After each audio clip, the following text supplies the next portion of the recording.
Boa tarde, meu nome é William. Eu vou apresentar para vocês o trabalho chamado O Audiovisual e a Divulgação Científica, Análise do Reendereçamento em um Espaço de Educação Não Formal, de autoria de William Alves Pereira e Luiz Augusto Coimbra de Rezende Filho. E para iniciar o trabalho, eu vou contextualizar um pouquinho sobre os museus e centros de ciências no país. Eles foram se reformulando ao longo dos últimos anos, né, modificando tanto seus espaços físicos como sua linguagem utilizada, de forma a atrair um público diferenciado.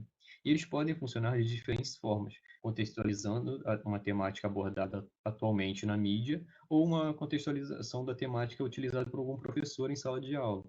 E eles são responsáveis pela produção ativa do conhecimento. Né? Eles fazem com que o próprio visitante produza os seus conhecimentos através da mediação. E eles funcionam também como a divulgação de novos conhecimentos científicos e tecnológicos, realizando uma ponte entre as universidades, entre as pesquisas que são realizadas nas universidades e a sociedade. E eles funcionam também como uma articulação com a formação docente, porque um espaço que alguns dos professores não sabem é que eles podem atuar fora de sala de aula, dentro desses espaços de educação não formal, na educação museal. Além disso, os museus e centros de ciências eles têm uma pouca distribuição pelo país. No início do século XXI, haviam apenas 80 instituições, que eram distribuídas principalmente pelos estados de São Paulo, Rio de Janeiro e Rio Grande do Sul. E houve um crescimento nos últimos anos. Em 2000 e 2009, eram 123 instituições pelo país, e em 2015, que é o último levantamento feito pela Associação Brasileira de Centros e Museus de Ciências, eram 185 espaços de educação não formal. Estavam distribuídos principalmente pelos estados de São Paulo, Rio de Janeiro e Minas Gerais. Além disso, ele tem uma baixa procura por parte da população. Em 2006, eram apenas 4% da população que visitavam esses espaços, passando para 8,3% em 2010 e 12,3% em 2015.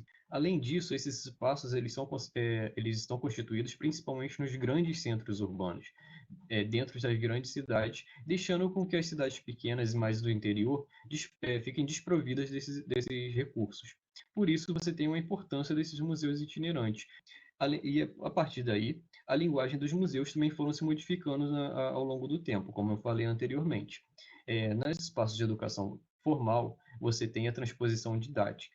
Na educação não formal, você tem a transformação museográfica, que é realizada através da mediação. Essa transposição museográfica, ela é uma adaptação da transposição didática, porque ele tem que ter uma linguagem mais acessível. E, além disso, você tem influências de diferentes fatores na aprendizagem. Você tem relações familiares e escolares, porque no museu você nunca está sozinho. Você faz uma visitação com seus familiares, você faz uma visitação com seus amigos, ou até se você estiver sozinho visitando o museu, você está ali em contato com outras pessoas, né, com outros visitantes. Então há essa troca de saberes. Você tem diferentes fatores de aprendizagem por causa disso. E além disso, os museus passaram a utilizar diferentes recursos, dentre eles os recursos audiovisuais. E o audiovisual no processo de ensino-aprendizagem? Ele funciona como um método motivador da aprendizagem, podendo ser utilizado de diferentes formas. Por exemplo, para abordar um conteúdo que já foi passado, para dar introdução a algum conteúdo, ou reforçar alguns determinados conceitos. Mas ele nem sempre é bem visto pelo professor. Muitos professores têm medo de passar ou têm desconhecimento sobre como passar e acabam entendendo também que um espectador comum é igual a um espectador educativo, e isso vai interferir na forma de aprendizagem dele, porque não é só porque ele consegue entender algum conteúdo audiovisual, que ele vai saber tratar daquilo didaticamente, que ele vai saber tratar daquele conteúdo audiovisual de forma educativa. Um professor ele acaba direcionando o olhar do aluno para os principais conceitos que ele quer abordar.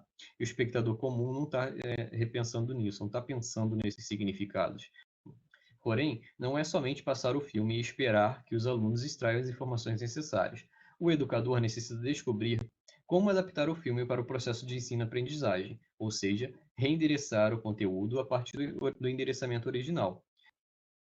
Os modos de endereçamento trazidos por Ellsworth, eles pretendem identificar quem é o endereçamento original do filme, para quem aquele conteúdo foi produzido. E Morley traz aquele conceito de destinação, para quem aquele vídeo, aquele conteúdo audiovisual foi destinado, né? A intenção é saber quais os públicos-alvos que os produtores daquele conteúdo pretendiam alcançar com aquele vídeo.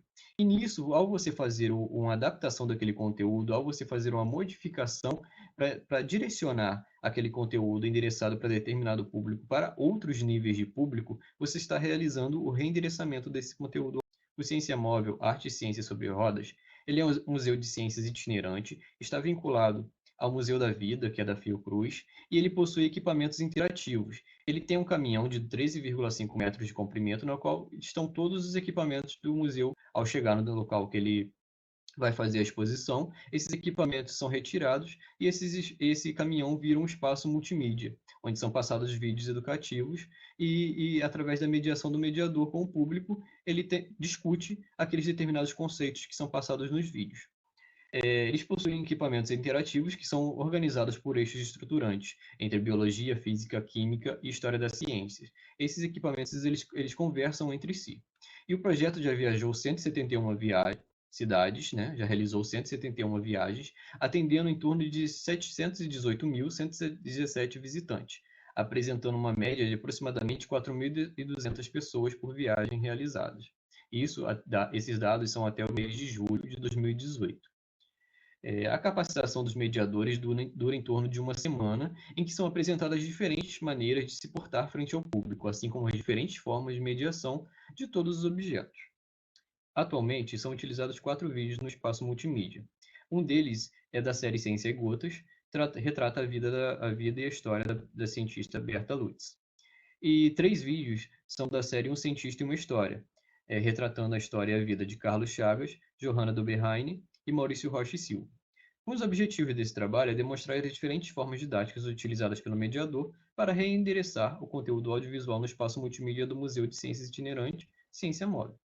A metodologia utilizada foram as análises dos vídeos e a atividade realizada foi em Macaé, no ano de 2018, onde foram observadas 7 sessões de 2 mediadores, sendo 3 do mediador A e 4 do mediador B, totalizando 191 participantes.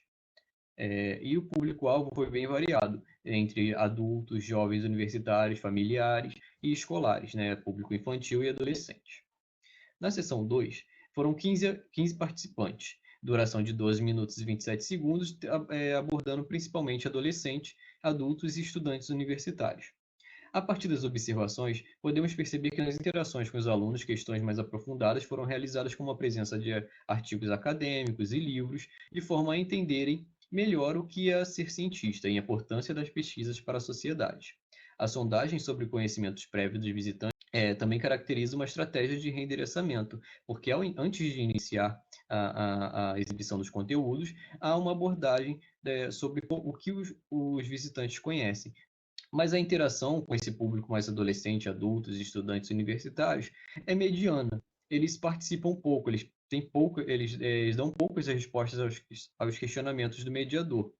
E ao discutir as diferentes características dos cientistas e mostrar os diferentes tipos de trabalhos, os espectadores conseguem entender a importância das pesquisas realizadas para a sociedade, como, por exemplo, o caso da produção de medicamentos no vídeo do Maurício Rocha. Na sessão 4, participaram dessa sessão 56 crianças, sendo todas de crianças do ensino fundamental, juntamente com seu professor. E foram utilizados todos os 4 vídeos nessa sessão. Cada vídeo ele tem em torno de 2 minutos e meio.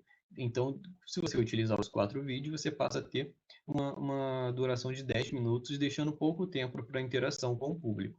Então, como um público mais infantil, eles ficam mais agitados, você tem que usar diferentes formas de abordagem.